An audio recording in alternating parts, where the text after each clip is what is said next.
सुप्रभात छात्रों। आज हम लोग इस वीडियो में बात करेंगे क्लास 7th हिंदी 1 और अध्याय 4 का प्रश्न उत्तर जो बच गया था। प्रश्न हम लोगों ने अध्याय 4 चेतक का कुछ देखा था, कुछ मैंने बताया था। आज देखिए हम लोग को पढ़ना है अध्याय 4 का 2 नंबर प्रश्न से, जिसका शुरुआत है भाव स्पष्ट कीजिए। तो देखिए पद्यांश है इसमें कि जो तनिक हवा से बाग हिली लेकर सवार उड़ जाता था, राणा की पुतली फिरी नहीं तब तक चेतक मुड़ जाता था।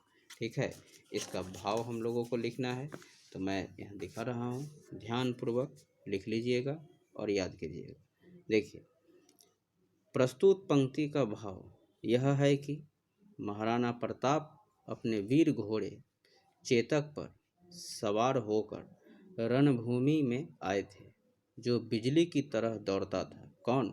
चेतक। और पल भर में एक जगह से दूसरी जगह पहुंच जाता था।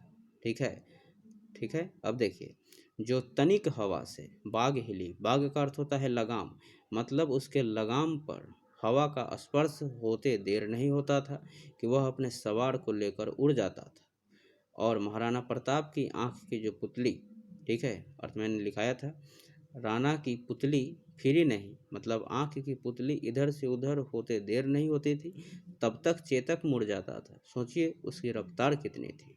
इसका भाव मैंने एक बार फिर से बता देता हूँ। देखिए कि प्रस्तुत पंक्ति का भाव यह है कि महाराणा प्रताप अपने वीर घोड़े चेतक पर सवार होकर रणभूमि में आए थे, जो बिजली की तरह दौड़ता था और पल भर में एक जगह से दूसरी जगह पहुंच जाता था। ठीक है।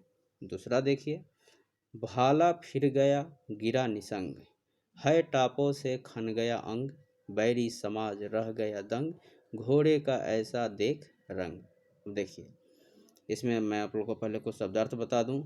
शब्दार्थ मैंने दिखाया भी था। निसंग मतलब तरकस, है मतलब घोड़ा, टाप मतलब घोड़े की पैरों की जो टाप होती है वो, बैरी समाज शत्रु समाज, भाला समझ रहे हैं, भाला वो वार करने वाला, दंग मतलब हैरान। ठीक है। अब देखिए इसका भाव क्या है। प्रस्तुत पंक्ति का भाव यह है कि जब महाराणा प्रताप शत्रुओं के बीच पहुंचकर चारों ओर अपनी भाला को हवा में लहरा रहे थे, तो उनके तरकस उनके कंधे से गिर गया। ठीक है, एक बार फिर देखिए, प्रस्तुत पंक्ति का भाव यह है कि जब महाराणा प्रताप शत्रुओं के बीच पहुंचकर चारों ओर अपनी भाला को हवा में लहरा रहे थे, तो उनके तरकस उनके कंधे से गिर गया। उनका पराक्रमी फुर्तीला घोड़ा चेतक की टापों से रण क्षेत्र का हर भाग कांप उठा था। ठीक है। इस दृश्य को देखकर शत्रु समाज दंग रह गया, क्योंकि शत्रुओं ने ऐसा वीरता का रंग कभी देखा ही नहीं था, कभी देखा ही नहीं था। देखिए यहाँ पर ही लिख लीजिए। ठीक है।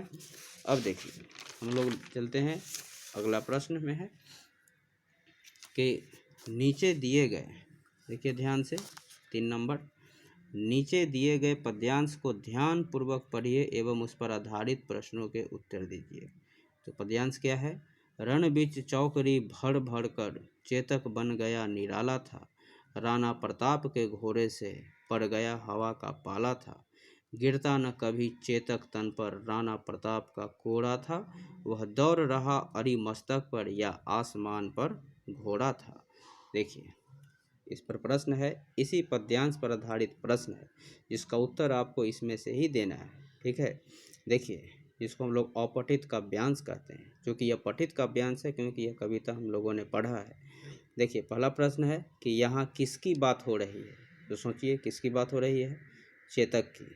चेतक कौन था? महाराणा प्रताप का घोड़ा, क्योंकि प्रत्येक पंक्ति का जो संबंध है वह चेतक से ही है।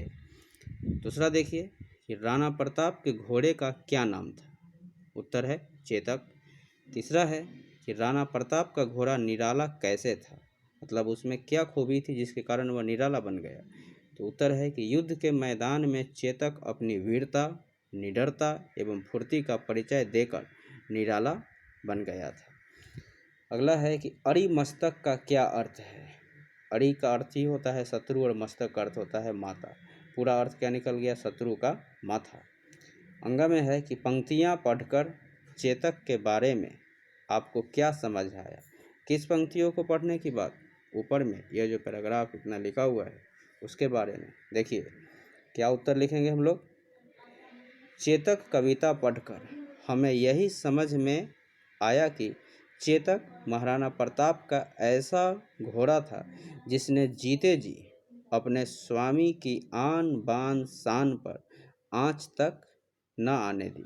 वह आकाश से बातें करने वाला एवं वीर, निडर और आज्ञाकारी था। ठीक है, अब हम लोग देखते हैं पाठ्यपुस्तक में आते हैं एक बार फिर। हम लोग का पहला प्रश्न समाप्त हो चुका था। दूसरा भाव स्पष्ट अभी मैंने बताया। तीसरा पद्यांश से संबंधित प्रश्न बताया। आगे है शब्द ज्ञान, यह आप लोग स्वयं बनाने का प्रयास कीजिएगा गृह कार्य के रूप में। देखिए अनेकार्थी शब्दों के अलग अलग अर्थ लिख कर वाक्य बनाना है।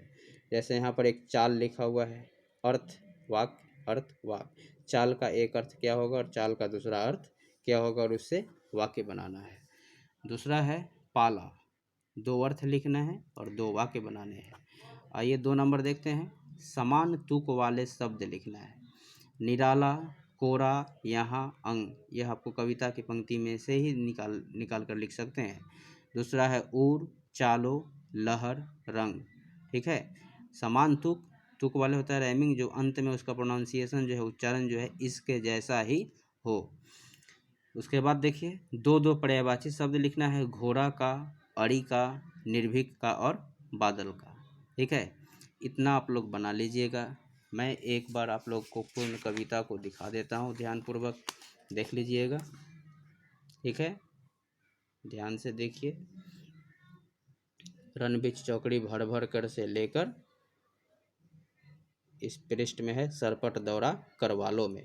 देखिए इसी को अंतिम तुकांत कहते हैं। ढालो है तो करवालो है, चालो है तो भालो है। प्रोनाउंसिएशन एक, उच्चारण एक। ठीक है, ये आप तभी देखिएगा जब पूर्ण कविता को देख लीजिए एक बार ध्यान से। मैंने पिछले वीडियो में भी दिखाया है। ठीक है, अब आप लोगों को जब यह संपूर्ण कर लीजिएगा व्याकरण भाग, तो अध्याय 4 समाप्त हो जाएगा और तब हम लोग प्रारंभ करेंगे अध्याय 5, जिसका नाम है मनुष्य को कितनी ज़मीन चाहिए। तो आज के लिए इतना ही, फिर मिलते हैं हम लोग इसके नेक्स्ट वीडियो में। प्रयास कीजिएगा बनाने का, ठीक है, और याद भी कीजिएगा जिससे कि आप लोगों को परेशानी नहीं हो। धन्यवाद।